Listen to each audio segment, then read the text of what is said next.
একটা sample duplicate থাকবে, মানে একটা দুটো থেকে চারটা, আর একটা ব্লাঙ্ক থাকবে। ব্লাঙ্ক ডুবের কারণে এখানে কাগজ ব্যবহার করা হবে আর কেমিক্যাল ব্যবহার করা হবে। কাগজ এবং কেমিক্যালসে কোনো প্রোটিন আছে কি না, যদি থাকে তাহলে স্যাম্পল থেকে মাইনাস হবে।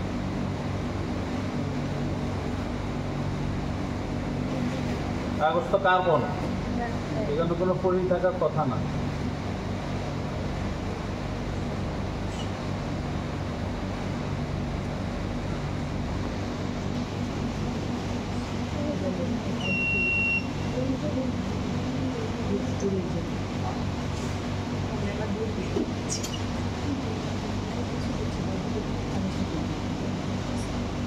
আচ্ছা, দুইটা সম্ভব। প্রথমটা হলো সিঙ্কিং। সিঙ্কিংয়ের বাংলা কি? ডুবন্ত খাদ্য। বাজারে দুই ধরনের খাবার পাওয়া যায়, একটা হলো ডুবন্ত আর একটা হলো ভাসমান ফ্লোটিং। ডুবন্তটা দুইটা স্যাম্পল দিচ্ছি। স্যাম্পল নিতে হবে কতটুকু? 0.5 গ্রাম।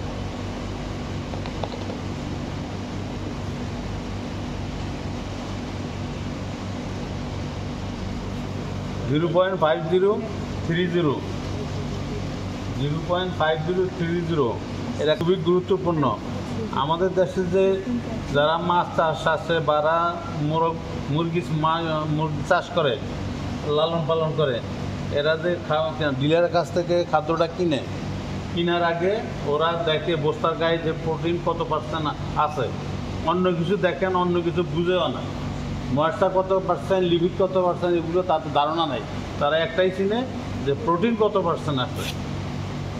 এই প্রোটিনটা খুবই গুরুত্বপূর্ণ। এই প্রোটিনটা করার সময় কাগজ ইউজ করতে হয়, এই কারণে একটা দানা দানা এদিক সেদিক হয়ে যায়, তাহলে রেজাল্টটা অনেক পারফেক্ট হয়ে যায়।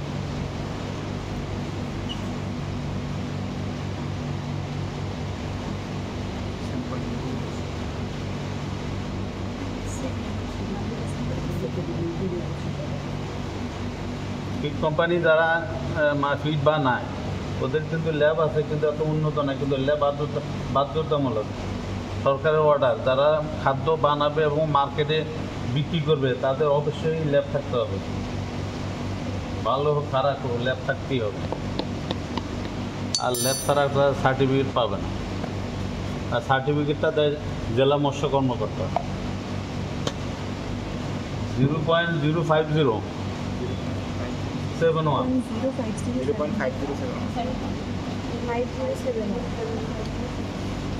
তাইলে ডুবন্ত দুইটা নিলাম।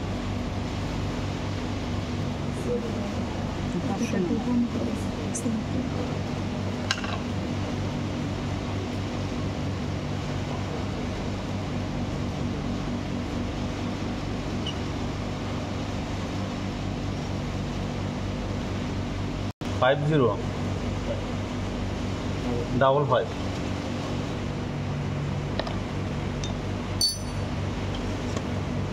0.5099 ব্ল্যাঙ্কের স্যাম্পল ছাড়া একটা কাগজ, স্যাম্পল ছাড়া একটা ব্ল্যাঙ্ক কাগজ।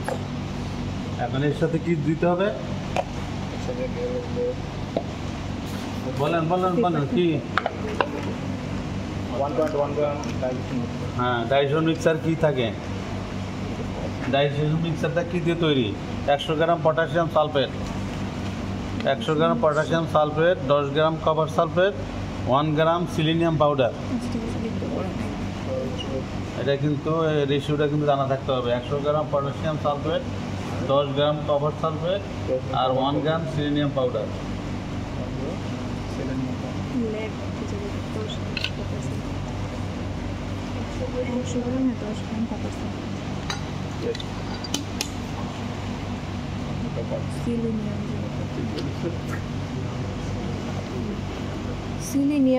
প্রশ্ন আছে অনেক, শর্ট প্রশ্ন কিন্তু আসবে পরীক্ষায়। যেমন 4% বরিক অ্যাসিড কীভাবে তৈরি করবেন, 33% থায়াস সালফেট কীভাবে তৈরি করবেন, 10 নম্বর সোডিয়াম হাইড্রোক্সাইড কীভাবে তৈরি করবেন, তারপরে আপনার 0.2 নম্বর HCl কীভাবে তৈরি করবেন, এগুলি কিন্তু প্রশ্ন হিসাবে আসবে। 4%টা সহজ, কীভাবে তৈরি করবেন 4%টা বলেন। 4% কীভাবে তৈরি করবেন? হ্যাঁ বলেন বলেন, না বলে শিখুন করবে। 100 ml 4 ভাগ। আপনার তো ভালো করে দেখেন নর্মালিটি, মোলালিটি এই ধরনের ইয়ে আছে। তাহলে আপনি 100 ml এর মধ্যে যদি আপনি 100 ml পানির মধ্যে যদি 4 গ্রাম বরিক অ্যাসিড দেন, তাহলে এটা তো ইয়া ঠিকঠাক নর্মালিটি বলেন বা মোলালিটি বলেন ঠিক থাকবে না। কারণ এটা করতে হবে এইভাবে, আগে আপনাকে 90 ml পানি নিতে হবে, তারপরে 4 গ্রাম বরিক অ্যাসিড নিতে হবে, নেওয়ার পর ওইটাকে ভালো করে মিক্সিং করতে হবে। যখন ওটা পানি হয়ে যাবে তারপর এটাকে 100 ml ভলিউমেট্রিক ফ্লাক্সে নেবেন। ভলিউমেট্রিক ফ্লাক্সের উপরে কিন্তু একটা দাগ আছে, ওই দাগ পর্যন্ত আপনি ডিস্ট্রোটা দিয়ে ভলিউম করবেন, তাহলেই এটা হবে আপনার 4% বরিক অ্যাসিড। আপনি যেভাবে বলছেন ওভাবে হবে না, 100 ml মধ্যে 4 গ্রাম হবে না। দিছি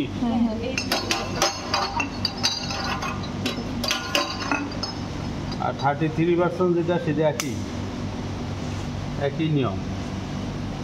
আর 10 নম্বর সোডিয়াম হাইড্রোক্সাইড যেটা হাইড্রোক্সাইডের নর্মালিটি মোলারিটি একই, এটা তো জানেন। সোডিয়াম হাইড্রোক্সাইডের নর্মালিটি মোলারিটি একই। তো সোডিয়াম হাইড্রোক্সাইডের যদি আপনি ভরগুলো ওজন করেন, তাহলে সোডিয়াম 23, অক্সিজেন 16, হাইড্রোজেন 1। 40 গ্রাম নিয়ে 1 লিটার ভলিউম করলে সেটা হবে কি 40 গ্রাম নিয়ে আপনি 1 লিটার ভলিউম করেন, তাই সেটা কী হবে? 4% না, 1 নর্মাল। 40 গ্রাম নিয়ে 1 লিটার ভলিউম করলে সেটাও তো 1 নর্মাল। আর যদি 10 নর্মাল করেন তাহলে কত হবে? কতটুকু নিতে হবে? 400। হ্যাঁ, 400 নিয়ে 1 লিটার ভলিউম করলে সেটা হবে 10 নর্মাল। কিন্তু সোডিয়াম হাইড্রোক্সাইড কিন্তু এটা ক্ষার, এটা খুব গরম হয়, এটা বানানোর সময় সাবধানতার ব্যাপার আছে। আর সোডিয়াম হাইড্রোক্সাইড 2 প্রকার, একটা হলো রিয়েজেন্ট গ্রেড আর একটা হলো কমার্শিয়াল। কমার্শিয়াল যেটা সেটা সাবানে ব্যবহার করে, আর রিয়েজেন্ট গ্রেড যেটা সেটা ল্যাবরেটরিতে ব্যবহার করে। না এইটা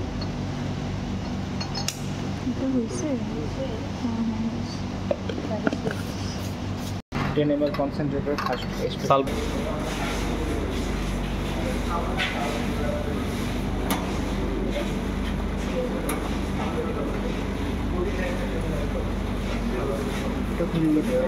এটার নাম কি দেখেন তো?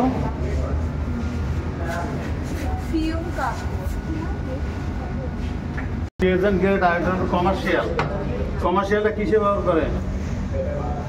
হ্যাঁ, ব্যাটারিতে। হ্যাঁ, আর রিয়েজেন্ট গ্রেডটা ল্যাবে ব্যবহার করে।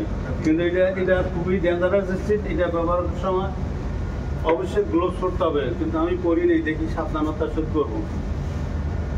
এটা খুবই খারাপ এসিড।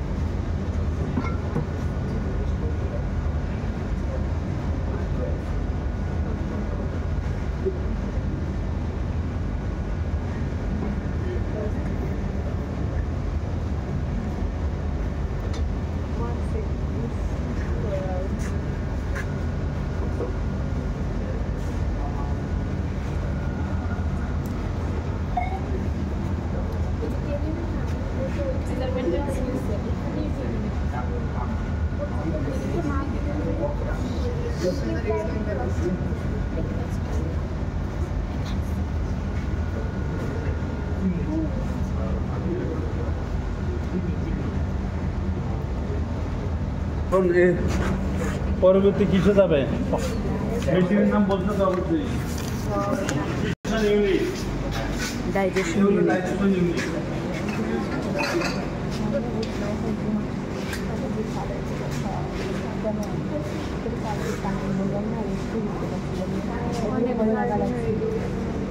টেম্পারেচার কত ফিক্সড করা?